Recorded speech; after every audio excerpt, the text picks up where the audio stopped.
Hola gente de YouTube, somos EduSalud y el tema que vamos a tratar hoy es nuestro primer video integrador, es decir, la síntesis proteica. Todos los videos que ya venimos tratando desde el principio de núcleo celular hasta...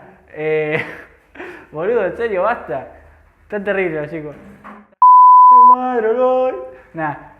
Todos los videos que venimos tratando hasta el momento, desde el núcleo celular hasta la traducción en el retículo endoplasmático rugoso, que fue el último que hicimos, los vamos a integrar todo en uno para saber bien cómo es la secuencia de una síntesis proteica, porque son cosas que se suelen evaluar y no he encontrado ningún libro, ningún video que te establezca bien una secuencia temporal en todo lo que es una síntesis de una proteína.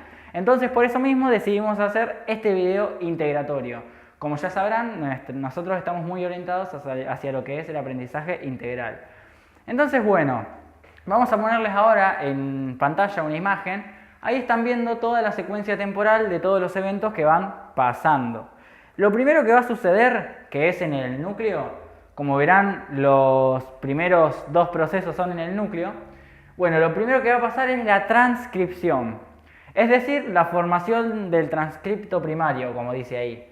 El transcripto primario es la molécula de ARN mensajero inmaduro que después va a sufrir unos procesos que le van a permitir salir al núcleo. Pero antes lo que se forma es justamente el transcripto primario, que como sabrán va a pasar por este segundo proceso, que es el que está puesto como maduración del transcripto primario, que a su vez consiste en tres procesos. El capping, que es el agregado del capuchón, que ya lo estuvimos viendo, en el extremo 5', es decir, ahí ya estamos protegiendo el extremo 5'. El segundo proceso, que es el splicing, que vendría a ser el corte y empalme, que ya estuvimos viendo que había varios transcriptos primarios que podían generar distintos tipos de ARN mensajero que iban a generar distintas proteínas, dependiendo de cómo se corte y empalme, que consistía en eso, en remover los intrones y pegar entre sí los exones, que son las funciones que se van a traducir. Los intrones no servían para nada. Y por último, el agregado de la cola de polía en el extremo 3', y bueno, ya teniendo protegido el extremo 5' y el extremo 3' y la proteína ya cortada y empalmada, podía salir al núcleo. Y ahí está el tercer proceso que está puesto acá, que es el que dice el ARN maduro migra desde el núcleo hacia el citosol. Es decir, desde el núcleo, el ARN mensajero maduro, que ya fue todo procesado en el núcleo, abandona el núcleo por los poros nucleares y bueno, ahí entra en lo que es el citoplasma. Perfecto. Entonces ahora, una vez que estamos en el citoplasma, que ya salimos del núcleo, entramos en el cuarto proceso, que es cuando el ARN mensajero se combina con las proteínas que están en el citosol. Y a su vez con lo que es el ribosoma libre del citosol. No importa qué proteínas son esas con las que se combina, van a ver que hay un montonazo de proteínas con las que se combina ahí en el citosol, pero qué sé yo, no creo que sea lo más relevante de saber. Por ejemplo, hay proteínas que fijan el CAP, como la CAP Binding Protein o todas esas. Hay un montonazo de proteínas que van a servir para todo lo que es la traducción, ¿no? Que no van a hacer la traducción, pero van a ayudar a la proteína a fijarse al ribosoma y demás, y bueno, por eso se fija estas proteínas y a su vez se fija también a lo que es el ribosoma, que se van a unir las subunidades mayor y menor, y ahí recién vamos a entrar en el paso 6, que es el comienzo de la traducción. Pero antes del comienzo de la traducción, como estamos viendo acá en el paso 5, se va a buscar el codón de inicio, el AUG, como ya estuvimos viendo. Entonces, lo primero que va a ocurrir con ese ARN mensajero, una vez que se unieron a su unidad mayor y menor del ribosoma, es que se lo va a empezar a leer y se va a buscar el codón de iniciación, el AUG. Una vez que encontramos en el ARN mensajero el AUG, ahí sí entramos en el paso 6, que es este que les estoy marcando, que es el que dice comienza la traducción. Bueno, después está todo lo que es el proceso de traducción, como ya lo estuvimos viendo. Acá refiriéndonos obviamente a la traducción en lo que es el ribosoma. Y bueno, se da todo el proceso que, como ya recordarán, ¿no? Se leía el ARN mensajero con los anticodones del ARN de transferencia. El ARN de transferencia tomaba los aminoácidos del citoplasma, adoptaba esa forma de L, pasaba de una forma de T a una forma de L, y llevaba los aminoácidos colgando hacia el sitio A de lo que era la subunidad que estaba por encima, ¿no? O sea, vendría a ser, sí, la subunidad menor, porque la subunidad mayor tiene el surquito, por eso le digo la subunidad que está por encima.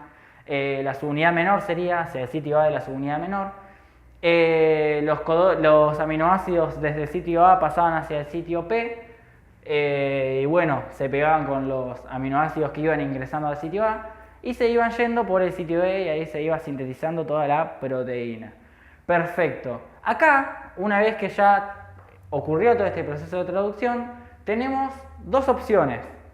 Por eso les puse 7A o 7B. La primera opción, 7A, va a ser que se encuentre el codón de terminación, como por ejemplo un UAA, UGA o un UAG. Esos son los tres codones de terminación.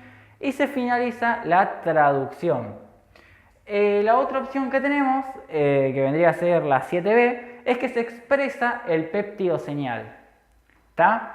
Y una vez que se expresa este péptido señal, ahí tenemos la otra secuencia que va a seguir, que va a ser la traducción en el retículo endoplasmático rugoso. Es decir, si nosotros vamos a hacer una proteína, si nuestra intención es fabricar una proteína que sea citosólica, que se sintetizan en los ribosomas libres del citosol, todos los pasos que van a ocurrir van a ser hasta este paso, hasta el paso 7A. Y una vez que se finaliza la traducción, listo, la proteína se libera y ahí mismo ya en el citoplasma ejercerá sus funciones como proteína libre del citosol. Eso pasa en este caso, pero si nosotros necesitamos hacer una proteína de exportación o de membrana plasmática, ahí vamos a empezar desde el paso 8 en adelante. Entonces, vamos a descubrir vamos a partir desde el paso 7B. Se expresa el péptido señal. Y como verán, tiene una flechita que va al paso 8. Perfecto. El paso 8 es esto que les dice acá. El complejo ribosoma ARN mensajero proteína, con su péptido señal expresado, ¿no?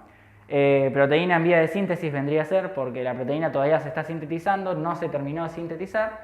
Migra todo junto al retículo endoplasmático rugoso. Como ustedes recordarán, supongo que recuerdan, hay una partícula que reconoce señales, ¿no? Que reconoce al péptido señal, y bueno, esa partícula se une a ese péptido señal y colabora en lo que es el paso 9, que es el anclaje del ribosoma con su proteína, con el péptido señal expresado y demás, ya unidos al retículo endoplasmático rugoso. Eso es el paso 9. Se ancla el ribosoma al retículo endoplasmático rugoso y se reanuda la traducción. El paso 10, que es el que les describo acá, es que ya finaliza la traducción y se libera la proteína a la cavidad del retículo endoplasmático rugoso, ¿no? Se detecta una señal de fin de traducción y la proteína es liberada a la cavidad del retículo endoplasmático rugoso.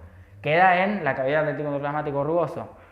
Acá, un paso antes del paso 11, es que estaría bueno agregar, es que ese complejo ribosoma con todo lo que sería, ¿no? Con el receptor del ribosoma, con la partícula receptora de señales y bueno, obviamente todo lo que venía adentro, se disocia y se desancla de la pared del retículo endoplasmático rugoso. Y bueno, obviamente la proteína queda liberada a la cavidad del retículo endoplasmático rugoso. Entonces acá entramos en el paso 11, que a su vez tiene dos variantes. Tenemos el paso 11A, que es este que les estoy marcando acá, que es el que les dice que dentro del retículo endoplasmático rugoso la proteína puede llegar a glicosilarse, es decir, se puede llegar a unir a un hidrato de carbono, cualquiera, un azúcar simple, cualquiera, no importa, y puede formar una glucoproteína. Es lo mismo que glicoproteína, ¿no? Esa es una cosa que puede ocurrir y que de hecho ocurre en el retículo endoplasmático rugoso. Puede formarse una glucoproteína o, en su defecto, el paso 11B, como les dice acá, la proteína se almacena en una vesícula, es decir, se guarda en una vesícula, ¿no? Es eso que una vesícula transportadora vendría a ser, y es transportada desde las cisternas del retículo endoplasmático rugoso hasta las cisternas del aparato de Golgi. Es tal cual les dice ahí, o sea, dentro del retículo endoplasmático rugoso, en lo que vendrían a ser sus cisternas, que después van a ver, son los saquitos aplanados de forma tubular, que era lo que estaba dibujado ahí en el pizarrón, ahora cuando volvamos a mi cara lo van a ver. Bueno, en esas cisternas la proteína se guarda dentro de una vesícula y esa vesícula tiene expresada un receptor, ¿no? Y ese receptor que va viajando por lo que son los microtúbulos, que son como los rieles de las vesículas, es un receptor que se dirige, que expresa una señal, ¿no?, para ir hacia el aparato de Golgi. Es una vesícula con un receptor específico para poder irse hacia el aparato de Golgi. Para que entiendan bien cómo es esto de cómo viaja de un lugar o al otro. Entonces, la vesícula pasa al aparato de Golgi y bueno, una vez en el aparato de Golgi pueden ocurrir muchas cosas. Por eso acá tenemos 12A, 12B, 12C o 12D. 12A. La proteína puede llegar a almacenarse dentro de una nueva vesícula, en el aparato de Golgi, ¿no?, con un nuevo receptor. A ese proceso se le conoce como empaquetamiento. Y esa vesícula con un nuevo receptor expresado va a ser una vesícula que va a tener un receptor que le va a permitir irse hasta la membrana plasmática. Por eso no se va hacia cualquier lado, porque tiene un receptor en su superficie que le dice, che, tenemos que ir para este lugar. Es como que el receptor la obliga a irse, es como un imán, ¿no? La obliga a irse de un lugar al otro específicamente. Bueno, el paso 12B, que es el que está marcado, que vendría a ser otra opción de qué puede pasar dentro del Golgi, es que la proteína se puede unir a ácidos grasos formando lipoproteínas. Lipoproteínas y ahí empaquetarse. Es decir, esto ocurre más que nada a nivel de la cisterna trans. Van a ver que el aparato de Golgi tiene cisterna cis y cisterna trans.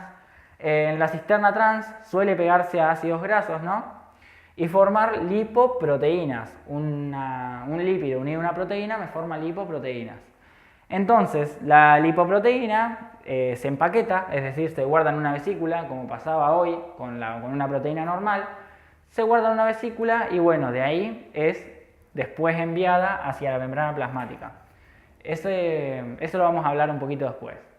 Pero acá tenemos dos opciones que nombramos hasta el momento. Tenemos una proteína normal, no le hacemos nada y la metemos en una vesícula, o tenemos una proteína y en la cisterna trans le pegamos un ácido graso formando una lipoproteína y lo empaquetamos. Esas son las dos opciones que nombramos del momento. Pero tenemos otra opción que es la 12C, que es que la proteína se une a glúcidos, es decir, azúcares simples, hidratos de carbono, formando glucoproteínas y se empaqueta. Es decir, puede ocurrir lo mismo que pasaba en el retículo endoplasmático rugoso. Nada más que se va a pegar azúcares distintas de las que se pegarían en el retículo endoplasmático rugoso, nada más. Y bueno, una vez que formamos la glucoproteína, la empaquetamos en una vesícula específica que se va a dirigir hacia la membrana plasmática. Y bueno, la última opción, la 12D, es la que les dice que la proteína puede sufrir cambios estructurales por otro tipo de agregado o remociones que nada tienen que ver con otras biomoléculas. Y bueno, se empaqueta. Este es el ejemplo típico, cuando lleguen más adelante lo van a ver. Este es el ejemplo típico de la insulina. Van a ver que la insulina tiene dos cadenas que están unidas por un péptido conector y que cuando llega al aparato de Golgi esta proteína sufre un cambio, ¿no?, que consiste justamente en un clivaje. Un clivaje vendría a ser sacarle algo. ¿Y qué se le saca? El péptido conector. Entonces la insulina es guardada en esa vesícula con el péptido conector todo junto y se excreta. Y ese péptido conector después nosotros lo dosamos y lo usamos para ver cuánta insulina endógena estamos produciendo. Eso para los diabéticos. Está muy bueno saber esto para poder entender por qué medimos péptido conector, ¿no? Bueno, el paso 13 es el que les dice fundamentalmente, ¿no?, que las proteínas empaquetadas son enviadas hacia la membrana plasmática por medio de vesículas transportadoras. Es decir, todas las variantes de los pasos anteriores, ¿no?, las lipoproteínas, las glucoproteínas, las proteínas normales, las proteínas que sufrieron cambios estructurales, todas fueron empaquetadas. Y ahora, una vez empaquetadas, entramos en este paso 13, que consiste en enviarlas hacia la membrana plasmática. Eso obviamente depende de una vesícula con un receptor distinto. La vesícula del retículo endoplasmático rugoso, que tiene un receptor específico para el aparato de Golgi, no tiene un receptor específico para ir a la membrana plasmática. Entonces únicamente va a ir hacia el aparato de Golgi. Y desde el aparato de Golgi, ahí recién se le forma la vesícula con el receptor específico para irse hacia la membrana plasmática. Entonces este es el paso 13. El paso 14 consiste en fusionar la vesícula con la membrana plasmática. Es decir, la vesícula con la proteína en su interior, no importa si es una glucoproteína, un glucolípido o una proteína de secreción, todas las vesículas se van a fusionar con la membrana plasmática, todas. Después, acá tenemos las tres opciones. Tenemos la opción, como les dice, 15A, que puede ser que la proteína previamente transportada en una vesícula, es decir, la proteína que antes estaba siendo transportada en una vesícula, es excretada, acá les dice 15A, pasa a formar parte de la membrana plasmática. Es decir, la proteína que estaba dentro de la vesícula, una vez que se fusionó con la membrana plasmática, directamente la vesícula se queda dentro de la membrana plasmática formando parte de lo que es la membrana, y la proteína que estaba dentro queda unida a la membrana plasmática como una proteína, por ejemplo, una transmembrana, un transportador, un receptor, cualquier cosa puede llegar a ser. Incluso un sector de la proteína puede quedar adentro de todo lo que es membrana plasmática, atravesándola completamente, y otra parte puede quedar dentro de la célula, como por ejemplo una proteína asociada a una cascada de proteína G, como vamos a ver más adelante, ¿no? Eso para que vayan viendo los distintos ejemplos y las distintas variantes de cosas que nos pueden quedar. La variante 15B dice que la proteína previamente transportada en vesícula es excretada fuera de la célula. Esto ya sería una proteína de exportación. La anterior era una proteína de membrana. Esta es una proteína de exportación. Es decir, la vesícula se fusiona con la membrana plasmática y el contenido de la vesícula es excretado hacia afuera por un proceso que se denomina exocitosis. Ese proceso se llama exocitosis. Bien, es una exocitosis típica, ¿no? Y bueno, la opción 15C es la que les dice que las glucoproteínas quedan por fuera de la membrana plasmática formando el glucocálix. Las lipoproteínas van a ser secretadas y van a funcionar como lo que es transportadoras de sustancias en el plasma sanguíneo. Bueno, es fundamentalmente todo lo que les dice ahí, ¿no? Las glucoproteínas simplemente se van a fusionar, ¿no?, con la membrana plasmática, la vesícula que contiene la glucoproteína, y la glucoproteína va a quedar expuesta por fuera de la membrana plasmática, formando parte de lo que es el glucocálix. Y el glucocálix va a tener un montón de funciones, como reconocimiento celular, como un papel importante en lo que es la adhesión de las células y demás. Es simplemente eso, no hay que complicarse mucho más. Y bueno, las lipoproteínas, como bien les dice ahí, son unas proteínas de transporte que transportan más que nada triacilgliceroles o colesterol, dependiendo de qué tipo de lipoproteína sea. Cuando lleguemos a metabolismo vamos a ver que tenemos lipoproteínas de muy baja densidad, de densidad intermedia, de alta densidad. Bueno, la LDL, que es de baja densidad. Bueno, hay un montonazo de lipoproteínas y todas transportan cosas distintas, ¿no? Y en distinta cantidad. Entonces hasta ahí estamos con todo lo que es los distintos procesos de síntesis de una proteína. Ahora sí, volviendo a mi cara, lo estamos viendo ahora, vamos a describir esto en un dibujo. Algo bien sencillo y rápido. Acá vamos a tener el núcleo, a grandes rasgos, ¿no? Vamos a tener el núcleo con los poros nucleares. Se va a sintetizar el ARN mensajero que va a madurar, va a salir, y una vez que está fuera, ese ARN mensajero se va a unir al ribosoma, ¿no?, con su subunidad mayor y su subunidad menor, no importa, y ahí va a comenzar la traducción. Supongamos, no sé, en algún momento de la traducción de esta proteína se expresa el peptidoseñal, que es esto que les estoy marcando en gordito. Esto vendría a ser, con mucha imaginación, el peptidoseñal. Este peptidoseñal hace que la proteína se vaya al retículo endoplasmático rugoso. Y en el retículo endoplasmático rugoso, en sus cisternas, estos serían las cisternas, ¿no? Fíjense que, o sea, primero obviamente se va a continuar la traducción en el rugoso, se va a liberar la proteína ya completa en el sistema, en la cavidad del retículo endoplasmático rugoso, y va a pasar por sus cisternas, ¿no? Y se va a fusionar en una vesícula, o sea, va a meterse, se va a empaquetar dentro de una vesícula esa proteína, y se va a secretar como una vesícula. Esto es una vesícula de secreción, con una proteína adentro. Esa proteína, esa vesícula es secretada con un receptor específico que se expresa para irse hacia el aparato de Golgi. Y bueno, va a llegar al aparato de Golgi, a sus cisternas. Y en las cisternas del aparato de Golgi, tanto en las cisternas trans como en las cisternas cis, pueden llegar a ocurrir varios cambios, como por ejemplo, no sé, viene pasando por acá y esto es, no sé, la cisterna trans. Y bueno, en la cisterna trans se le puede pegar un lípido formando una lipoproteína, o puede no pasarle nada. Puede ir pasando por la cisterna cis, que supongamos que son estas que están de este lado, y en la cisterna cis se le puede unir cualquier tipo de azúcar formando una glucoproteína, o puede pasar sin que le pase absolutamente nada y guardarse en otra vesícula. Todo se va a guardar en una vesícula, todo va a sufrir el empaquetamiento, ¿no? O puede pasar que sufre un cambio conformacional, un cambio más que nada, conformacional no, un cambio estructural, ahí está, como clivajes o agregaciones de distintas cosas, y se empaqueta en una vesícula. Todo, independientemente de lo que le pase, si se le agrega un lípido, si se le pierden estructuras, si se le agregan azúcares o si no le pasa nada, todo va a terminar empaquetándose en una vesícula. Y esa vesícula va a ser liberada, obviamente, con la proteína dentro, proteína, glucoproteína, lipoproteína, lo que fuere, y va a llegar a la membrana plasmática, porque va a tener un receptor expresado para ir hacia la membrana plasmática, como va viajando por los microtúbulos del citoesqueleto. Y por unas proteínas que no recuerdo si era la quinesina o la dineína, creo que es la dineína la que lleva desde el centro hacia afuera. Entonces, bueno, va viajando por los microtúbulos, supongamos que acá abajo tenemos los microtúbulos que son los rieles, y bueno, una vez que llega a la membrana plasmática se fusiona y pueden ocurrir varias cosas. Puede terminar internalizándose en la membrana plasmática y quedar con una proteína transmembrana, un transportador, un receptor, lo que fuere. Puede fusionarse con la membrana plasmática como estamos viendo acá y excretarse por exocitosis, o